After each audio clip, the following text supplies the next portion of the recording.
सकाळी भेटतो आम्ही रोज एक घेऊन बरोबर उद्या दिलं तरी करून घ्या. आता आली आहे संधी तर करून घ्या.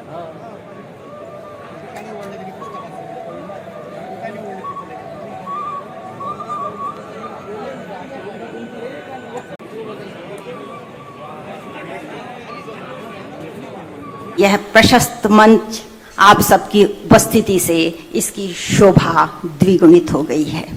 आप सबसे सादर निवेदन करती हूँ, दीप प्रज्वलन कर कार्यक्रम का श्री गणेश करें.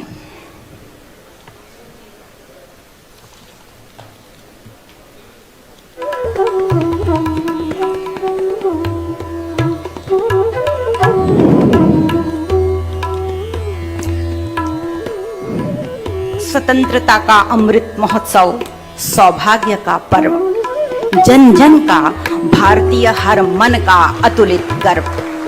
यह उत्सव स्वाभिमान राष्ट्रानुराग का, पुरुषार्थ के हाथों बदल रहे भाग का. जगा रहा लोकतंत्र आत्मविश्वास और अभय, वर्तमान तय करता है भविष्य की लय.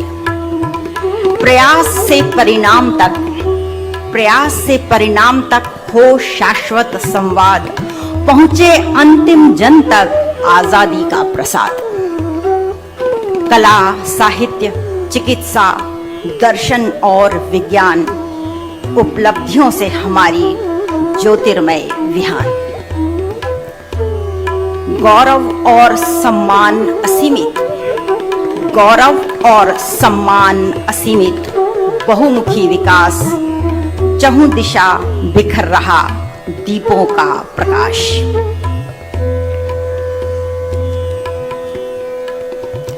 आज 12 जुलाई, यह एक ऐतिहासिक तारीख है. देश के स्वतंत्रता संग्राम के पन्ने जब भी पलटे जाते हैं, नागपुर की छाती पर लिखा वह युगांतरी अध्याय अपनी समूची कौंध के साथ समय के सम्मुख खड़ा हो जाता है. और उस कौंध में इन दिनों फैलाए जा रहे वैचारिक संभ्रम की शहतीरें छिन्न भिन्न होकर बिखर जाती हैं. और अब समय है अतिथि अभ्यर्थना का. विशेष अतिथि माननीय एयर मार्शल श्री श्रीश देव जी का स्वागत करेंगे समिति के कार्याध्यक्ष श्री जयप्रकाश गुप्त जी.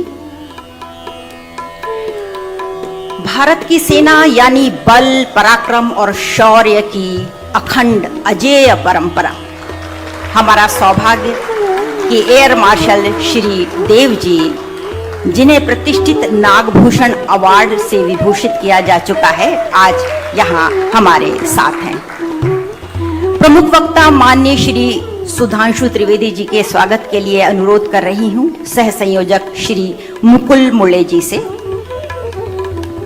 माननीय श्री त्रिवेदी जी से हम सबकी बहुत पुरानी और गाढ़ी पहचान है. जी हाँ, टीवी के माध्यम से. तो आज उस पहचान पर करीबियत की, निकटता की मोहर लग रही है. विरोधियों को अपने अकाट्य तर्कों से निरुत्तर करने की क्षमता रखने वाले श्री त्रिवेदी जी को सुनने के लिए आज हम सब बहुत लालायित हैं. प्रमुख अतिथि माननीय शांताक्का जी का स्वागत करेंगी श्रीमती नीता सहारे जी. हम इन्हें आदर और प्यार से अक्का कहते हैं. राष्ट्र सेविका समिति की प्रमुख संचालिका शांताक्का जी समाज और देश कार्यों में महिलाओं की सहभागिता की प्रबल पक्षधर हैं. उन्होंने अपने जीवन का बहुत बड़ा हिस्सा नव भारत निर्माण के लिए दिया है. आज हमारा सौभाग्य कि हमारे साथ हैं नागपुर के चहुदिशीय विकास की जिम्मेदारी जिनके कंधों पर है जिलाधिकारी श्रीमती आर विमला जी. उनके स्वागत के लिए मैं आवाज दे रही हूं श्रीमती आशावारी गोसावी जी को.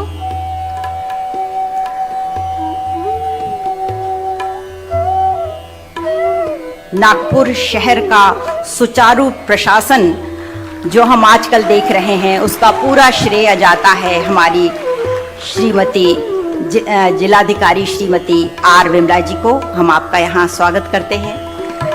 और हमारे साथ हैं यहाँ पर CEO स्मार्ट सिटी श्री चिन्मय गोटमारे जी, आपका श्री शेषराव मुरकुटे जी उस जत्थे में शामिल थे जो 3000 से 4000 की संख्या में गोवा गया था।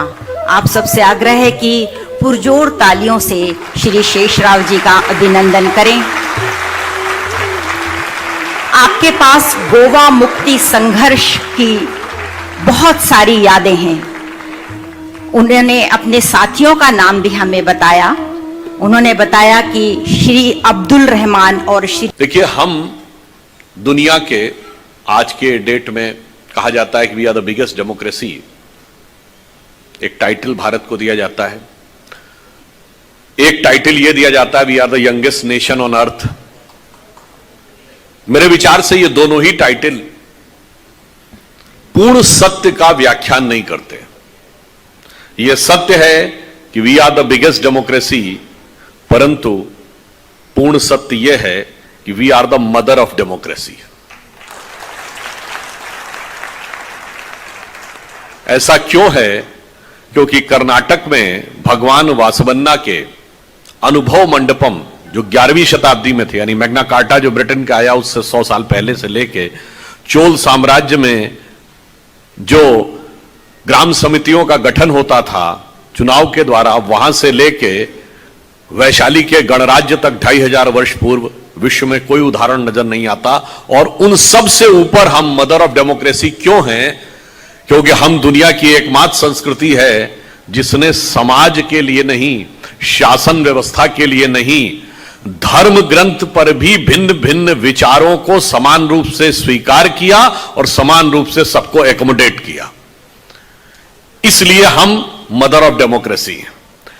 और जब यह कहा जाता है कि we are the youngest nation, तो यह भी ट्रुथ है, बट यह हाफ ट्रुथ है। फुल ट्रुथ यह है कि we are the youngest nation and the oldest civilisation.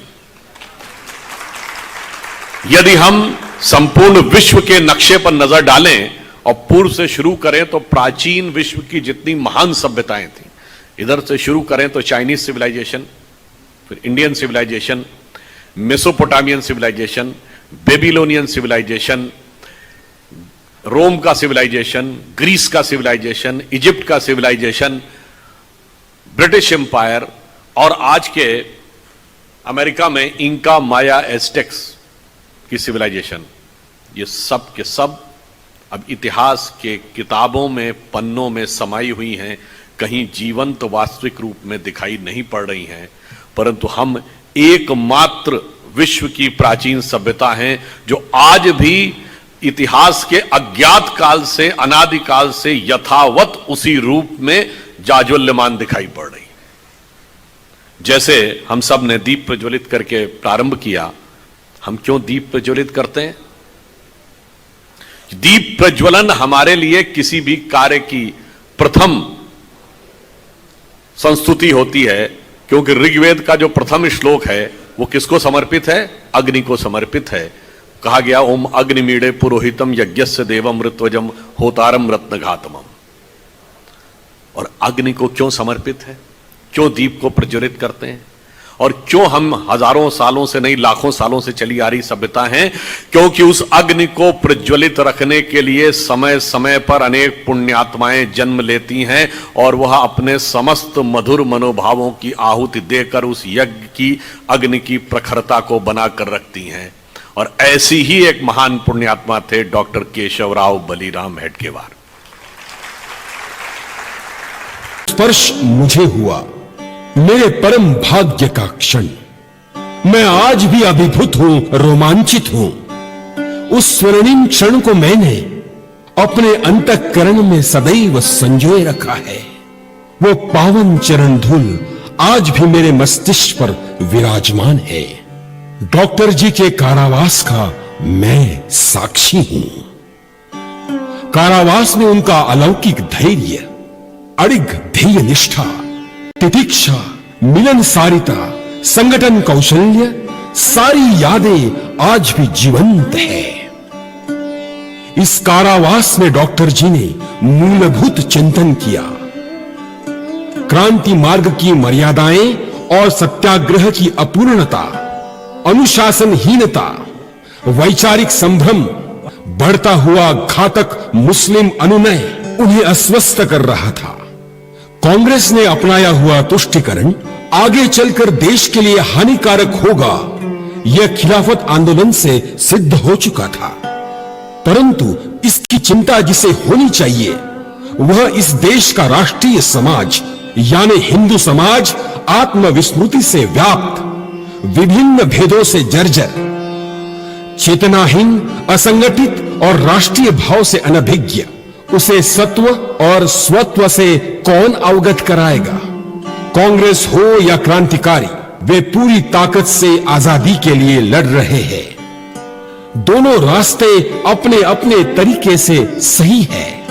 उनके उद्देश्य और देशभक्ति में सैकड़ों वर्षों के विदेशी आक्रमणों को खदेड़ने वाला यह प्राचीन राष्ट्र मुट्ठी भर अंग्रेजों के नियंत्रण में कैसे आ गया? इन बुनियादी सवाल पर देश में कोई विचार नहीं कर रहा। हमारे पतन के जिम्मेदार कौन?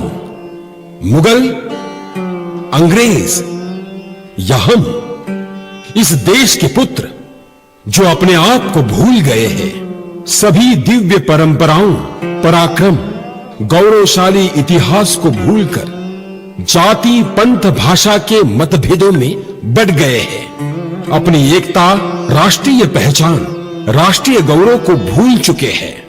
कैसे प्राप्त होगी स्वतंत्रता? इस वैचारिक आवर्त में ही डॉक्टर जी की कारावास से मुक्तता हुई।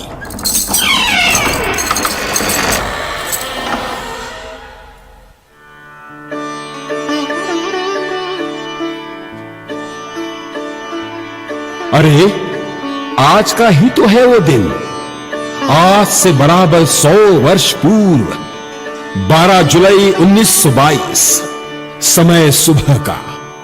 वो देखो देखो कितना बड़ा जन समुदाय मेरे प्रांगण में इकट्ठा हुआ है। उन लोगों में थोर देशभक्त डॉक्टर मुंजे है, डॉक्टर नाभा खरे है, डॉक्टर परांजपे, कितने नामी गिरामी लोग, शहर के कितने सारे प्रतिष्ठित, सैकड़ों की संख्या में कष्टकरी कामकरी भी। डॉक्टर जी का जुलूस निकला है। सारे नागपुर में मानो दिवाली है। सड़कें सुशोभित हैं, घरों पर दीप मालाएं हैं। जुलूस शाम टॉकीज के पास पहुंचा। अब कुछ ही क्षणों में वहां सत्कार सभा होने वाली है। वे कौन? वाह, चलो चलो सभा को सुनते हैं।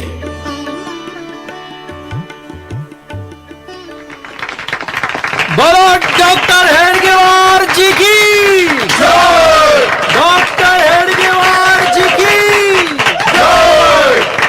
डॉक्टर हेडगेवार जी की जय।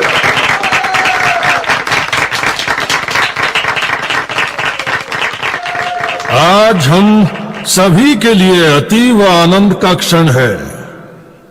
हमारे साथी मित्र, कांग्रेस के पुढ़ारी और महान स्वतंत्रता सेनानी डॉक्टर हेडगेवार जी की कारागृह से मुक्तता हुई है। डॉक्टर जी की देशभक्ति, समर्पण एवं उत्कटता प्रेरणादायी है। वे निरंतर राष्ट्र कार्य में जुटे रहेंगे, ये मेरा विश्वास है। बहुत बहुत धन्यवाद।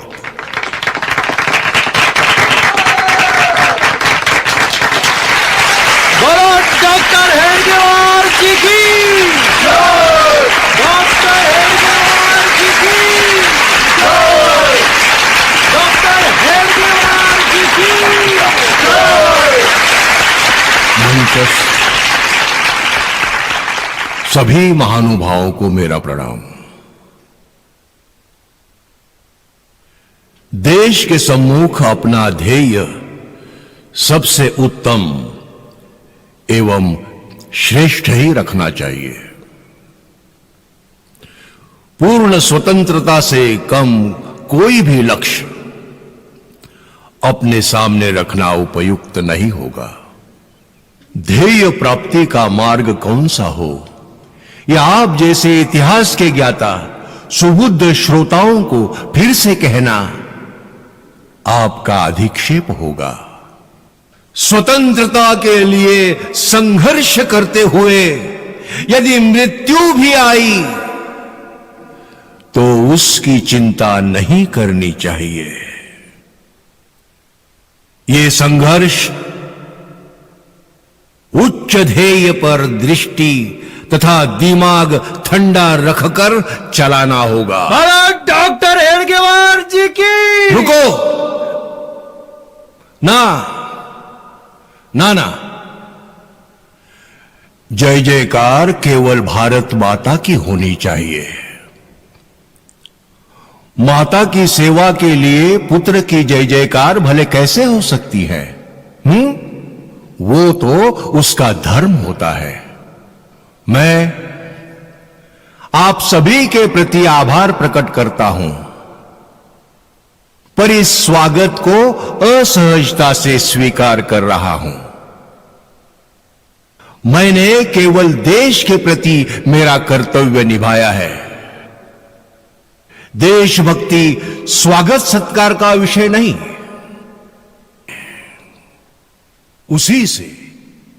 उसी से स्वतंत्रता भी मिलेगी और राष्ट्रीय पुनर्निर्माण। ऐतिहासिक क्षण है, डॉक्टर जी के अभिवादन का क्षण है। स्वतंत्रता प्राप्ति के लिए समर्पण करने वाले कारकों को नमन करने का क्षण है। डॉक्टर जी का स्वतंत्र प्राप्ति का संघर्ष निरंतर बना रहा। संघ स्थापना के बाद भी 1930 में उन्होंने जंगल सत्याग्रह किया और पुनः पद पर विराजमान करना। इस अनूठी रचना का आधार था वैयक्तिक चारित्र से मंडित, राष्ट्रीय स्वाभिमान से ओतप्रोत, देशभक्ति के स्थायी भाव से अलंकृत देश का सामान्य व्यक्ति। अधिष्ठान था व्यक्ति को समाज और देश से जोड़ने वाला संगठन सूत्र शाखा, और इस रचना की शक्ति थी भाषा भूषा, खान पान, जाति संप्रदाय उपासना, इन सभी भेदों पर मात कर संपूर्ण भारत को एक रस एकात्म करने वाली अद्भुत चेतना हिंदुत्व